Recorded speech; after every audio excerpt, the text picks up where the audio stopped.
السلام علیکم ورحمۃ اللہ وبرکاتہ۔ بسم اللہ الرحمن الرحیم۔ اقوال حضرت علی مرتضیٰ رضی اللہ تعالیٰ عنہ۔ نمبر 1، جس نے لالچ کو شعار بنایا اس نے اپنے آپ کو حقیر کر دیا۔ نمبر 2، جس نے اپنی بدحالی کا پردہ کھولا وہ اپنی خوشی سے ذلیل ہوا، اور جس نے زبان کو اپنا فرما روا بنایا اس نے دل کی حکومت کو کمزور کر دیا۔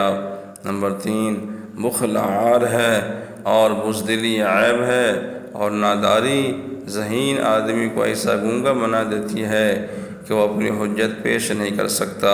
نمبر 4، مفلس آدمی اپنے شہر میں بھی پردیسی ہوتا ہے، اور بیچارگی ایک آفت ہے۔ نمبر 5، صبر شجاعت ہے، زہد دولت ہے، اور پرہیزگاری ڈھال ہے۔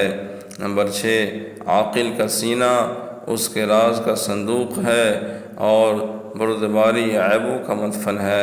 نمبر 7، جو شخص محض اپنے آپ سے راضی رہتا ہے اس پر ناراض ہونے والے بڑھ جاتے ہیں۔ نمبر 8، جب دنیا کسی کی طرف رخ کرتی ہے تو دوسروں کی خوبیاں اسے ادھار دے دیتی ہیں، اور جب اس سے پیٹھ پھیرتی ہے تو اس کی اپنی خوبیاں بھی اس سے چھین لیتی ہے۔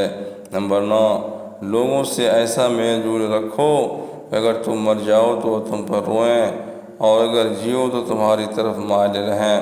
نمبر 10، لوگوں میں سب سے بیچارہ وہ ہے جو اپنے لیے دوست حاصل نہ کر سکے، اور اس سے زیادہ بیچارہ وہ ہے جو بنے بنائے دوستوں کو کھو بیٹھے۔ نمبر 11، ترک آرزو سب سے بڑی دولت ہے۔ نمبر 12، اللہ کی بارگاہ میں وہ بدی جو تمہیں رنجیدہ کر دے اس نیکی سے بہتر ہے جس پر تمہیں ناز ہو۔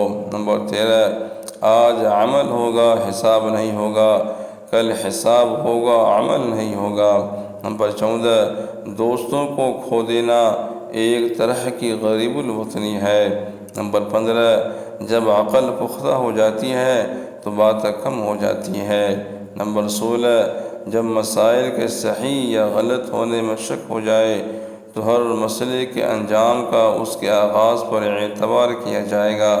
نمبر 17، یقین رکھتے ہوئے سو رہنا اس نماز سے بہتر ہے جو شک کی حالت میں ادا کی جائے۔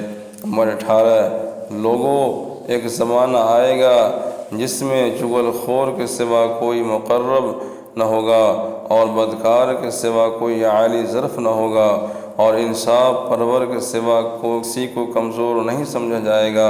اس زمانے میں لوگ زکوٰۃ کو تاوان سمجھیں گے اور صلہ رحمی کر کے احسان جتلائیں گے، عبادات اس لیے کریں گے کہ فضیلت میں دوسروں سے بالا تر سمجھے جائیں۔